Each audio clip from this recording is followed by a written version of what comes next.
दिल्ली देहात में गांव-गांव फ्री लाइब्रेरी का एक नया कॉन्सेप्ट शुरू किया गया है। ये पहली लाइब्रेरी गांव बापरोला में खुली है। इसमें फ्री लोगों को, जो बच्चे हैं, बुजुर्ग हैं, महिलाएं हैं, सबके लिए निःशुल्क बुक पढ़ने के लिए उपलब्ध कराई गई है। रियल संवाद यूट्यूब चैनल, इसके लिए लाइब्रेरी में हम एक रियल सर्वे के लिए आए हैं और इसमें हम गांव-गांव फ्री लाइब्रेरी के जिन्होंने शुरुआत की है, डॉक्टर राजवीर सोलंकी, जो XVC है, चौधरी रणवीर सिंह यूनिवर्सिटी के, और दिल्ली विश्वविद्यालय में इकोनॉमिक्स के प्रोफेसर भी हैं और इन्होंने दिल्ली स्कूल ऑफ इकोनॉमिक्स से PhD भी किया है। तो इनसे भी हम बात करेंगे और इस प्रोजेक्ट के बारे में अभी हमारे सामने डॉक्टर राजवीर सोलंकी जी हैं, उनसे हम इस बारे में जानकारी लेंगे। डॉक्टर साहब, ये संवाद में आपका स्वागत है। धन्यवाद।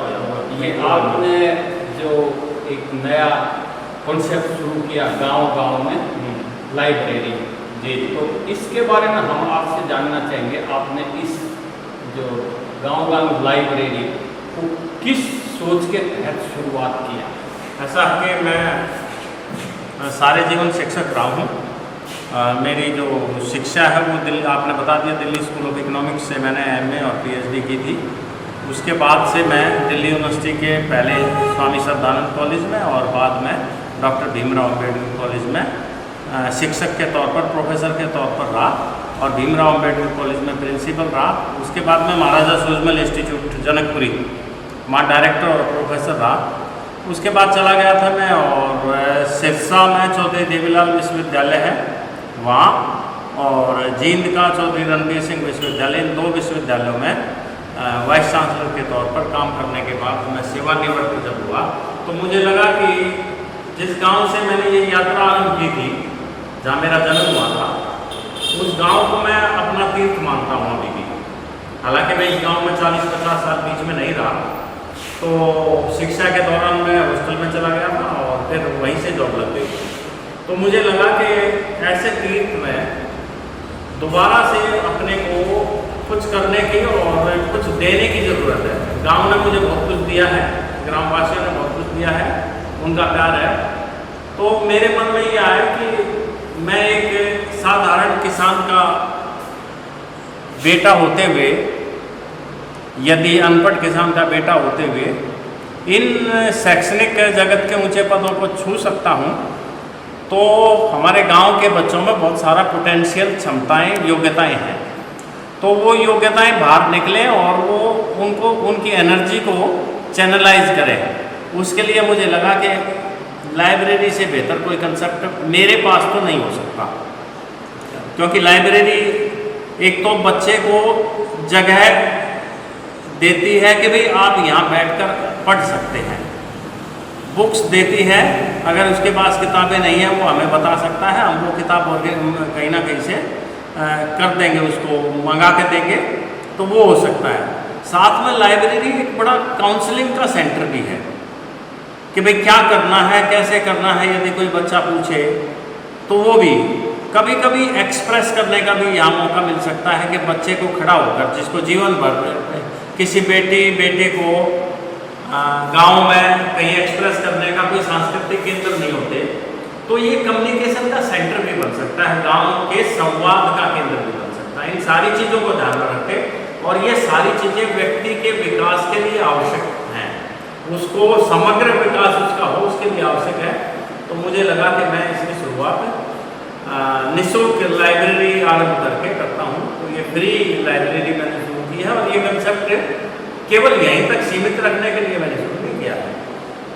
मैं चाहता हूँ कि ऐसे अनेकों लोग मोटिवेट हों और दिल्ली से बाहर के पूरे देश के गांव में कोई ना कोई व्यक्ति खड़ा हो जो ये सोच रखे और गांव-गांव में लाइब्रेरी का ये कंसेप्ट जो है, दिल्ली के 360 गांव हो, 65 गांव हो में तो पहले ही ये हरियाणा, पंजाब, राजस्थान या दक्षिणी दिल्ली या मध्य भारत के सभी, दक्षिणी भारत और मध्य भारत के सभी जगह पर इस तरह का कंसेप्ट, क्योंकि हम जो पढ़े लिखे लोग हैं जो शहरों में रहते हैं वो अगर इसको थोड़ा सा भी ध्यान देंगे तो हम कहीं ना कहीं किसी न किसी घर को छोड़कर आए हैं गांव में, वो घर खाली भी पड़ा हो सकता है, उसी घर में या और कहीं हम इस तरह का कंसेप्ट डेवलप करें।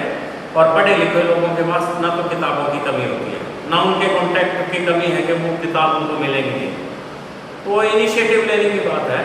तो मैं चाहूँगा कि ये पूरा कंसेप्ट पूरे देश के हर गांव में, मतलब और कुछ अभी गांव को नहीं मिला है तो इसी को सांस्कृतिक केंद्र बना दिया जाए, इसी को संप्रेषण और कम्युनिकेशन का सेंटर बना दिया जाए, इसी को एक्सप्रेशन का, बच्चा एक्सप्रेस करे अपने आप को, उस संवाद का केंद्र बना दिया जाए, और इसी को पढ़ाई लिखाई की एक सुविधा भी मिल जाए बच्चे को।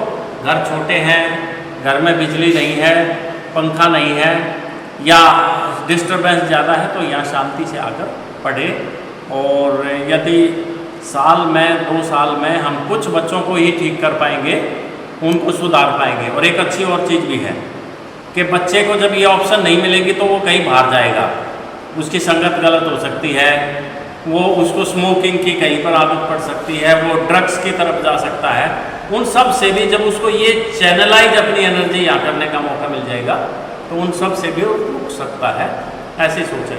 सहयोग सबका चाहिएगा गांव के प्रत्येक व्यक्ति का, क्योंकि वो दादा दादी हैं, नाना नानी हैं या पिता माँ हैं, वो अपने बच्चों को अगर मोटिवेट करेंगे कि आप यहाँ आओ तो धीरे धीरे करके इसका लाभ गाँव को जरूर दें। एक ताऊ है, नहीं है, आपको चले गए, स्वर्गवास हो जाऊँगा, वो किसान थे और बिल्कुल अनपढ़ थे। मेरे पिताजी भी किसान थे और अनपढ़ थे। तो मेरे ताऊ चौधरी बेगराज उनका नाम है, वो मुझे बहुत मोटिवेट करते थे। मैं आप सोचता हूँ कि वो अनपढ़ व्यक्ति, किसान व्यक्ति और वो गरीब व्यक्ति कैसे ये सोचता था कि वो ये कहे कि भाई तू किसी मास्टर से अंग्रेजी पढ़ ले नजफगढ़ में, 4 किलोमीटर 5 किलोमीटर दूर है यहाँ से, तो हम पैदल जाते और वो साथ चल देते कि भाई चल तेरे को मैं फलाने मास्टर से अंग्रेजी पढ़ा के लाऊंगा। तो कैसे उनके दिमाग में ये चीज़ आती थी। तो वो मेरी हमेशा प्रेरणा में रहे हैं कि उन्होंने मुझे मोटिवेट किया है बहुत ज़्यादा आगे बढ़ने के लिए। लाइब्रेरी की जहाँ तक बात है, मेरी एक बेटी है जो आजकल सिंगापुर में है, बड़े काम में, बड़ी पोस्ट पे है वो, उसका बुक्स के प्रति बहुत रुचि थी और वो बचपन से ये कहती थी कि मेरे सारे दोस्त और मेरे सारे रिश्तेदार खत्म हो जाएंगे तब भी मेरा एक दोस्त बचेगा और वो है पुस्तक, बुक।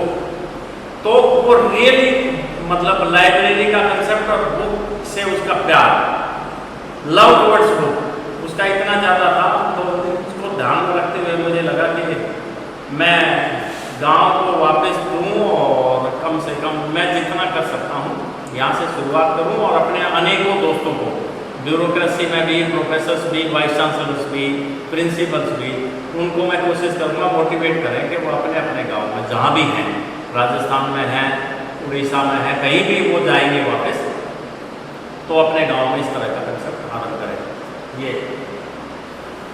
ये डॉक्टर साहब आपने ये इस तरह का जो कॉन्सेप्ट शुरू किया है, ये इसमें आपने शुरुआत कर भी दी है, लेकिन आप जो अभी शुरुआत करने के बाद यहाँ जो लोगों का किताबों के प्रति कुछ मोह कम होता जा रहा है, तो इसमें आप जो किताबों के प्रति कम मोह हो रहा है लोगों का, बल्कि हमारे बच्चों का अभी क्योंकि इलेक्ट्रॉनिक्स मीडिया आ गया या इलेक्ट्रॉनिक सिस्टम आ गया, टीवी आ गया या और सारी फिल्में वगैरह जो आ रही हैं, इसके प्रति लोगों का लगाव ज़्यादा, पुस्तकों की तरफ लोगों का ध्यान कम है।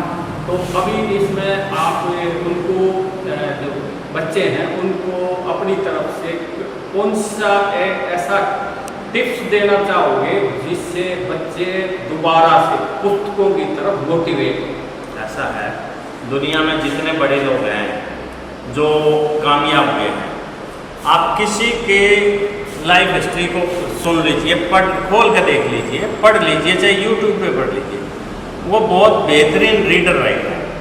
और वो अपने सब्जेक्ट स्पेसिफिक किताबें पढ़ते हो ऐसा नहीं है, वो नॉवेल्स पढ़ते थे अच्छे, वो मोटिवेशनल ऐसी जीवनियाँ पढ़ते थे लोगों की, तो वो उनमें एक विजडम और समझ डेवलप हुई, जिसकी वजह से वो बड़े भी बन गए, उनको रिकग्नाइज किया गया। इलेक्ट्रॉनिक मीडिया में किताबों के प्रति एक्सेस तो देता है, लेकिन इतनी ज़्यादा एक्सेस देता है, और किसी एक किताब के प्रति नहीं, सब के प्रति देता है, तो फिर क्या है कि बालक के भटकाव का बहुत ही उसमें चांस रहता है।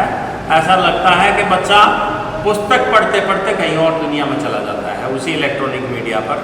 वो ऐसा गेम और वो ऐसी कहानियाँ हैं। पुस्तक क्या है, अगर आपने एक बार आइडेंटिफाई कर ली, ये अच्छी पुस्तक है, अगर बच्चे का इंटरेस्ट पैदा हो गया, तो मैं बच्चे को ये कहूँगा, देखो ये किताब जो है तुम्हें तुम्हारे अच्छे मार्क्स देने में तो मदद करेगी, सिलेबस की ना होते हुए भी, क्योंकि आपकी रीडिंग स्किल, आपकी विजडम, आपका कंप्रीहेंशन, आपको लिखने का तरीका सुधर जाएगा। लेकिन ये किताब आपको जीवन भर की विजडम भी देगी, जो कहीं नहीं मिल सकती, और वो विजडम उसको इंटरव्यू के टाइम पर काम आएगी, किसी कम्पिटिटिव एग्जाम के टाइम पर काम आएगी वो विजडम। तो यदि बच्चे को हम ये समझा पाए कि यदि तुझे अगर समग्रता से विकसित होना है, तो बुक से you have to love the book, आपको प्यार करना पड़ेगा किताब से। और जब वो किताब से प्यार करने लगेगा, तो हमारी लाइब्रेरी में ये पर्पज़ रहेगा कि उसको हम हेल्प करें, उसकी मदद करें आइडेंटिफाई करने में कि इस एज ग्रुप में ये किताबें आपको पढ़ लेनी चाहिए। तो अगर महीने में भी वो एक किताब पढ़ लेता है जो उसके सिलेबस से बाहर की है, वो डिफरेंट व्यक्ति होगा, और उसका प्यार भी होगा किताब के प्रति, जो स्ट्रेस उसमें आता था वो भी खत्म होगा, उसकी इमोशनल स्टेबिलिटी भी बन जाएगी, और उसका कॉन्फिडेंस लेवल भी बढ़ जाएगा। ये पर्पज है। डॉक्टर साहब, आपने किताबों के प्रति जो आपने मोह दिखाया, आपने अपने गांव के प्रति जो आपने अपना कर्तव्य पूरा किया, इसके लिए हम रियल संवाद की तरफ से आपको बधाई देते हैं।